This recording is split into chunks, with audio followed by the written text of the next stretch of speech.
प्रांगण के सम्मानित प्रबंधिका आदरणीय श्रीमती गीता गांधी किंगडम जी, यहाँ पर उपस्थित इस क्षेत्र के पार्षद पति शिवपाल सांवरिया जी, जिनके स्नेह में बनकर आया हूँ, ऐसे मेरे प्रिय श्री राजीव मिश्र जी। अगर वरिष्ठ लोगों की सूची से चलो तो आदरणीय अतुल दीक्षित जी, आदरणीय राजीव त्रिपाठी जी, बाबा जी, हमारे सम्मानित पार्षद नागिन सिंह जी, मुझे दिया नहीं गया जो सबके नाम का, हमारे अजय दीक्षित जी, अशोक वाजपेयी जी, देवेश जी और उपस्थित सभी जिनका नाम लिया सारे जी और जिनका नहीं लिया वो भी, दिव्यांश गोयल जी, अनुराग मिश्रा जी, मानस मित्रा जी, राजेश मालवी जी और राजीव त्रिपाठी जी, उपस्थित सभी महानुभाव। हम सब लोग एक विशेष कार्यक्रम के निमित्त यहाँ पर आए हैं। एक सांसद, एक विधायक, एक पार्षद, इनकी एक सामूहिक जिम्मेदारी होती है कि वो विकास कार्यों को गति दे, और विकास कार्यों के साथ साथ एक सांसद या विधायक का कर्तव्य होता है कि वो जो शैक्षिक गतिविधियां हैं उनके सरल निर्वहन के लिए अपना योगदान दे। आज मुझे खुशी है कि एक पुलिया यानी एक पुल, छोटा सा सड़क और व्यक्तिगत प्रयासों से, ये दो चीजें तो मेरी सांसद निधि से और व्यक्तिगत प्रयासों से यहाँ पर एक सूर्य श्रीवास्तव जी की स्मृति का द्वार का निर्माण भी होना है। सूर्य श्रीवास्तव जी हम सबके लोकप्रिय विधायक रहे और इस क्षेत्र के लिए, इस क्षेत्र के निवासी भी थे और क्षेत्र के लिए बहुत काम भी किया। मैं इस विद्यालय प्रांगण में जब भी आता हूं तो मुझको लगता है कि अभी गांधी जी आएंगे और गांधी जी मुझे एक बड़ी सी माला पहनाएंगे और पहनाने के बाद एक बुके देंगे और मना करने के बाद भी गाड़ी तक छोड़ने के लिए जाएंगे। जगदीश गांधी जी एक शिक्षाविद, एक विद्यालय के संचालक या एक पूर्व विधायक नहीं, एक ऐसे हर दिल अजीज इंसान थे जिन्होंने शैक्षिक गतिविधियों को नई दिशा दी। और शायद आज उत्तर प्रदेश का सबसे बड़ा कोई स्कूल है तो हमारा इस सिटी मॉन्टेसरी के रूप में जाना जाता है। लेकिन ये एक गतिविधियों का केंद्र जरूर रहा है। समय का बदलाव आया है और मैं भी सब पार्षदों का नाम ले रहा था तो इन पार्षदों के पीछे मुझे महिलाएं दिख रही थी। कारण क्या था कि ये भूत होंगे जब, तो मुझको नहीं लगता कि ये दोबारा पार्षद बनेंगे। निश्चित रूप में और आगे जाएंगे, लेकिन महिला आरक्षण के बाद किसकी सीट आरक्षित होगी ये पता नहीं। तो इसीलिए ये एक अधिकार दिया है प्रधानमंत्री जी ने महिलाओं को। और मैं इसलिए कह रहा हूं, सांवरिया जी तो पहले ही मैदान छोड़कर भाग गए, लेकिन समस्या आएगी तो और पार्षद जो हमारे बैठे हैं, नागिन जी भी मैदान छोड़कर भाग चुके हैं, तो राजीव जी पहले से ही हैं, हमारे अजय जी केवल बचे हुए हैं। तो मैं बच्चों आपको कहना चाहता हूं कि जिंदगी में आगे बढ़ना है तो लक्ष्य का निर्धारण करना होता है, और लक्ष्य का निर्धारण करने के बाद छोटा सा बच्चा बड़ा बनकर क्या करेगा। प्रधानमंत्री जी जब छोटे थे ना, तो छोटे रहते रहते उनके मन में आया कि मुझे कुछ अलग करना है, और वो कहाँ गए कहाँ नहीं गए आज भी रहस्य बना हुआ है। कोई कहते हैं कि उन्होंने तपस्या करी, कोई कहते हैं कि उन्होंने एक जीवन का अनुभव प्राप्त किया। और आज जिस तरीके से भारत आगे बढ़ रहा है, अब लखनऊ AI सिटी बनने जा रहा है और मुझको लगता है कि जो नवाचार होता है उसको सबसे पहले ग्रहण करने वाला सीएमएस होता है। तो जो एआई का जितना प्रभाव बढ़ेगा यहाँ के बच्चों को उसका प्रशिक्षण पहले से प्राप्त होगा, ऐसा मुझे विश्वास है। और एआई के माध्यम से अब तो लगता ही नहीं कि कौन असली है कौन नकली है। मैं अपने पुराने चित्रों को देख रहा था जो मुझे देखने का अवसर नहीं मिला था। कुछ चित्र तो ऐसे थे कि जब मैं नया जैसे अभी मैं शर्ट में मैं दिख रहा हूँ, तो उस समय मैं विद्यालय में नया लेक्चरर बना था। और एक शिक्षक कितना संकोची होता है। मुझे राजनीति में जाने में बड़ा संकोच होता था। मैं एक बार ट्रेन में गया निकला और मैं यूथ का अध्यक्ष बना था प्रदेश का।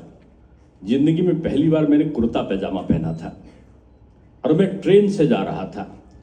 ट्रेन से जैसे मैं निकला तो उन्नाव के पहले जिंदाबाद जिंदाबाद करते हुए लोग आ गए, लेकिन वो मुझे ढूंढ नहीं पाए क्योंकि मैं अलग बैठा था। पैंट शर्ट के बजाय उसमें कुर्ता पैजामा पहने बैठा था।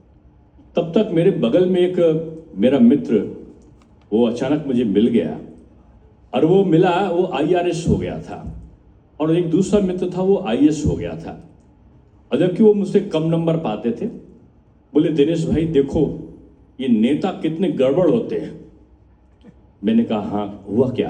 बोले देखो इनको जनता की परवाह नहीं है, ये जगह जगह जिंदाबाद करते करते ट्रेन के अंदर घुसाते, इनको बिल्कुल अकल नहीं है। कोई ना कोई नेता यहाँ पर होगा। फिर उसने नेता को लेकर तमाम बातें ऐसी कही जो मैं सुन सुनकर उठता था बैठता था। अचानक कानपुर आया और कानपुर, अतुल दीक्षित जी शायद गवाह है उस चीज के। कानपुर पहुंचा तो दसियों हजार लोग फोटो लिए हुए और जिंदाबाद जिंदाबाद कर रहे थे। तो उसने जब मुझे देखा बोला तुम ही नेता थे? अरे यार तुमको क्या हो गया, अच्छा खासा पढ़ने लिखने वाले व्यक्ति थे और तुम नेतागिरी में आ गए। तो नेता पहले सुभाष चंद्र बोस जी को लोग नेताजी बोलते थे, यानी बड़ा सम्मान की चीज होता था। बाद में लोग नेता उनको कहने लगे जो ज्यादा भ्रष्टाचार करते होंगे, जो ज्यादा गड़बड़ करते होंगे, लोग बोलते यही नेता होगा। यानी नेता शब्द का एक विपरीत प्रभाव पड़ने लगा और आज उस विपरीत प्रभाव को माननीय प्रधानमंत्री जी ने ठीक किया है कि एक नेता भी पब्लिक के लिए काम कैसे कर सकता है। उन्होंने स्टार्टअप को शुरू किया, उन्होंने make in India, make for the world, stand up India, digital India, बहुत सारी चीजों को करके उन्होंने आज के बच्चों को आसमान छूने के लिए तैयार कर दिया। वो हिंदुस्तान जो कभी गरीब दिखता था, आप लोग कहानियों में सुनते थे एक राजा था एक गरीब व्यक्ति था, यही आता था। लेकिन आज क्या है, आज कंप्यूटर लिए हुए, आज हाथ में मोबाइल लिए हुए जब हिंदुस्तान का बच्चा दुनिया के दूसरे देशों में जाता है तो दूसरे देश के अमेरिका के राष्ट्रपति तक को कहना पड़ता है कि इन भारतीय हिंदुस्तानी बच्चों से बच के रहना, कहीं ये हमारे वहां का रोजगार ना छीन रहा है। हिंदुस्तान का बच्चा सबसे मेधावी होता है, हिंदुस्तान का बच्चा सबसे तेज बुद्धि का होता है। इसलिए बच्चों बचपन में एक चीज याद रखना, मैंने बचपन में सपना देखा था कि मैं टीचर बनूंगा, अध्यापक बनूंगा, गुरु। और तीसरे चौथे में था, मैं इंटर और हाई स्कूल को पढ़ाता था। तो मुझसे सामने के लोग थे, बच्चे पढ़ने आते, बच्चे तो नहीं मुझसे तो बहुत बड़े थे, वो इंटर है, मुझे गोदी में लेके गुरुजी गुरुजी कहते थे। तो मैं अपनी अम्मा से पूछता था, माँ से पूछता था कि अम्मा ये गुरुजी क्या होता है? बोले बेटा जो सबको सिखाता है, जो देश को बदल सकता है, राज्यपाल से लेके चपरासी तक का लड़का जिसका सम्मान करता है वो गुरुजी है, वो शिक्षक है। मैंने उसी दिन दूसरे या तीसरे में था, मैंने निश्चय कर लिया मुझे गुरुजी बनना है और सारे कंपटीशन में आया और 17 कंपटीशन में मैं बैठा था और देश के बड़े कंपटीशंस थे। ये मेरा भाग्य था कि मैं पहली बार में नंबर 1 पे ही रहता था और मैं 17 में से 16 कंपटीशंस में मैं आया। मैं केजी नर्सरी से लेकर inter, high school, MCom, DPA, PhD, मतलब जो बीकॉम, सब में मैं प्रथम श्रेणी में आया। क्यों? एक लक्ष्य था। लक्ष्य क्या था? मुझे टीचर बनना है। आप अभी से लक्ष्य बनाओ, आपको वैज्ञानिक बनना है, आपको पायलट बनना है, आपको आर्मी ऑफिसर बनना है, आपको फाइटर जेट प्लेन चलाना है, या आपको आईएएस बनना है, या आपको कुछ इंजीनियर बनना, क्या बनना है, और वही सपना देखते रहो और सपना देखते देखते उसके पीछे दौड़ो। दौड़ो का मतलब है जब तक वो पूरा ना हो जाए तब तक चैन की नींद नहीं आए। अब तो जमाना बदला है। पहले हम लोग जब बचपन में थे तो कोई खेलता था तो लोग बोलते थे कि पढ़ोगे लिखोगे बनोगे महान, खेलोगे कूदोगे बनोगे शैतान। अब बदल गया है। अब तो जो खेल कूद रहे हैं ना, तो विराट कोहली ऐसे लोग, सचिन तेंदुलकर ऐसे लोगों को लोग कहेंगे भगवान है। अब पैसा बरसता है खिलाड़ियों पर भी। तो अब पढ़ोगे लिखोगे बनोगे महान और खेलोगे कूदोगे तो भी बनोगे महान। इसलिए याद रखना, मैं कभी कभी आदरणीय गांधी जी से मैं प्रार्थना करता था कि बच्चों पर पढ़ाई का बोझ ज़्यादा नहीं होना चाहिए। पढ़ाई के साथ साथ उनका एक समग्र विकास के लिए उनको खेलना, कम से कम आधा घंटा 1 घंटा उनको खेल जरूरी है। और मैं उनके अभिभावकों से कहता था घर में आते ही बच्चों को पढ़ाने मत लगाओ, थोड़ी देर फ्री होकर उसको अपना जीवन जीने दो। और ऐसे बच्चे आगे निकलते हैं जो रट्टू तोता नहीं होते, जो हर चीज़ को जल्दी जल्दी सिर हिला ला के याद करते, वो कभी आगे नहीं बढ़ते। अभी मुझे अच्छा लगा कि जो मैं अनाउंसमेंट कर रही थी, डॉक्टर साहब मैं नाम आपका नहीं जान रहा हूँ, शालिनी टंडन, शालिनी जी ने अभी बताया कि ये मेरी विद्यार्थी थी। तो अब मुझे अच्छा लगा कि हमारे विद्यार्थी लोग भी विद्यालय अध्यापक हैं। मैं भी अध्यापक हुआ तो ये भी अध्यापक हुई, मुझे बधाई है। लेकिन एक चीज मैं पूछना चाहूंगा कि मैंने कभी क्लास तो नहीं छोड़ा। मैं कभी कभी विद्यार्थियों से पूछता था, मैं 1 मिनट पहले क्लास में 2 मिनट पहले पहुंचता था और कभी देर नहीं करता था। टीचर से मैं बोलता था कि आप क्या बोलते हो, आप क्या पहनते हो, कैसे आप बात करते हो, आपको ज्ञान क्या है। ये मान के चलते थे कि जो सामने बैठने वाला बच्चा है वो मुझसे ज़्यादा जानता है, वो क्या पूछ सकता है। ये सब तैयारी करके जो जाता है वो श्रेष्ठ अध्यापक की भूमिका में जो भी व्यक्ति रहता है। इसलिए मैं यहाँ के अध्यापकों को हमेशा CMS के कहता हूँ कि जितना बच्चे पढ़ते हैं उनसे ज़्यादा पढ़कर जाओ। और आपका कोई भी एक्टिविटीज, हम क्लास में हैं, हम फोन से बात कर रहे हैं, मोबाइल लगाए हुए हैं, बच्चा फिर आप उसको आप रोक नहीं सकते मोबाइल लगाने से। यानी हमारा जो, वैसे आपके यहाँ बहुत कड़ाई है मैंने सुना, ठीक है, अच्छी है बात, ये सारी चीज़ें आपके वहाँ नहीं है, लेकिन सामान्य जगह पे मैं इस चीज़ को बोलता हूँ। तो बच्चों आपको आगे बढ़ना है। और CMS के बच्चों को मैंने बहुत बड़ी जगह पर देखा है। और कलकत्ता का आज, बंगाल में आज चुनाव हो रहा है। मैं बंगाल की एक कार्यक्रम में भी आपने बताया कि मैं दुनिया का सबसे बड़ी पार्टी जो बनी BJP, उसका मैं इंचार्ज था, प्रभारी था सदस्यता अभियान का। मैं एक कार्यक्रम में जा रहा था और कार्यक्रम में जब मैं जा रहा था तो वहाँ पर प्रतिबंधित हो गया था वो कार्यक्रम। ममता दीदी ने कह दिया था जो आएगा उसको गिरफ्तार कर दिया जाएगा, और पहले से गिरफ्तारियां शुरू हो गई। तो मैं रेल से गया था, ट्रेन से, और जब वहां पहुंचा तो अचानक बीच में गाड़ी रोक दी गई। और लोगों ने बताया कि कुछ लोग जो है वो BJP के गाड़ी में है, उनको गिरफ्तार करना है पुलिस को। अब मैं समझ गया, अब तो आ गया भाई, अब तो ममता जी के वहां थोड़ी दिन खाना खाने को मिलेगा। तो हम लोग गाड़ी पे थे, तब तक तमाम पुलिस वाले अंदर घुसकर चले आए। मैं ट्रेन में ऊपर लेटा था, तुरंत ही नीचे आके नीचे की सीट पर आ गया। सारे लोग गए, पूछते रहे कि कौन है दिनेश शर्मा, कौन है दिनेश शर्मा। तब तक किसी ने बताया, TT ने, कि वो बैठे हुए नीचे वही हैं। तो एक लंबा सा ऑफिसर कैप लगाए हुए, और वो IPS ऑफिसर था, संभवतः वो वहाँ का SSP था उस समय। और वो अंदर आया, मोटा तगड़ा लंबा सा, और आने के बाद वो मुझसे सबको कहा बाहर निकलो। मेरे पास आया और मैं समझ गया था कि बंगाल के पुलिस वाले बहुत मार मारते हैं, अभी निश्चित रूप में कुछ गड़बड़ करने वाला है। उसने टोपी उठाई, हाथ को आगे बढ़ा, मैं समझ लिया कि अभी घूसा उसा मारेगा मुझे। और वो नीचे झुका तो मैंने ये समझा कि अभी मेरा पैर पकड़ के मुझे पलटने वाला है। तब तक वो नीचे झुक के उसने पैर मेरे छुए और माथे से लगाया। मैंने कहा ये क्या है, अब तो SSP लग रहा है मुझे। बोला हाँ सर। इसलिए मैंने सबको निकाल दिया, मैं यहाँ का SSP हूँ और आप मेरे गुरु थे। मैंने कहा मैं गुरु था? बोले हाँ सर, आपने मुझे यूनिवर्सिटी में पढ़ाया था, और पहले मैंने कहा पहले कहाँ पढ़ते थे? बोले मैं पहले CMS में पढ़ता था, और जो महानगर का सीएमएस है उसमें पढ़ता था।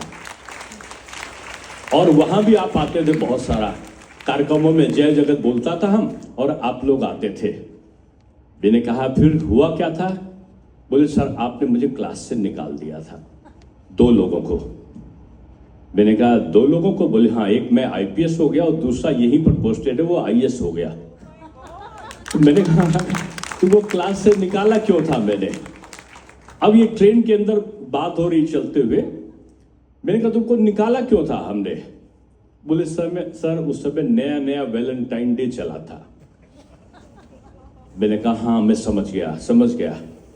बोले आप क्लास ले रहा था और सर मेरे हाथ में, मैं समझ गया आपके हाथ में गुलाब का फूल था दोनों के, तो मैंने आपको उठाया था और उठा के मैंने कहा इसको बाहर फेंक कर आओ और 2 दिन तक क्लास में मत आना। मुझे नहीं पता था उस समय इसका अर्थ क्या होता है, क्योंकि हम लोग तो बासंती बाहर वाले लोग थे, भारत की कल्चर वाले जाने लोग थे।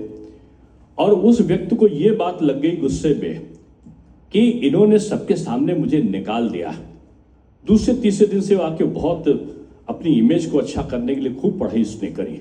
जितना वो बदमाश था उतना ही अच्छा हो गया और उसने निश्चय किया कि मैं बड़ा व्यक्ति बनूंगा।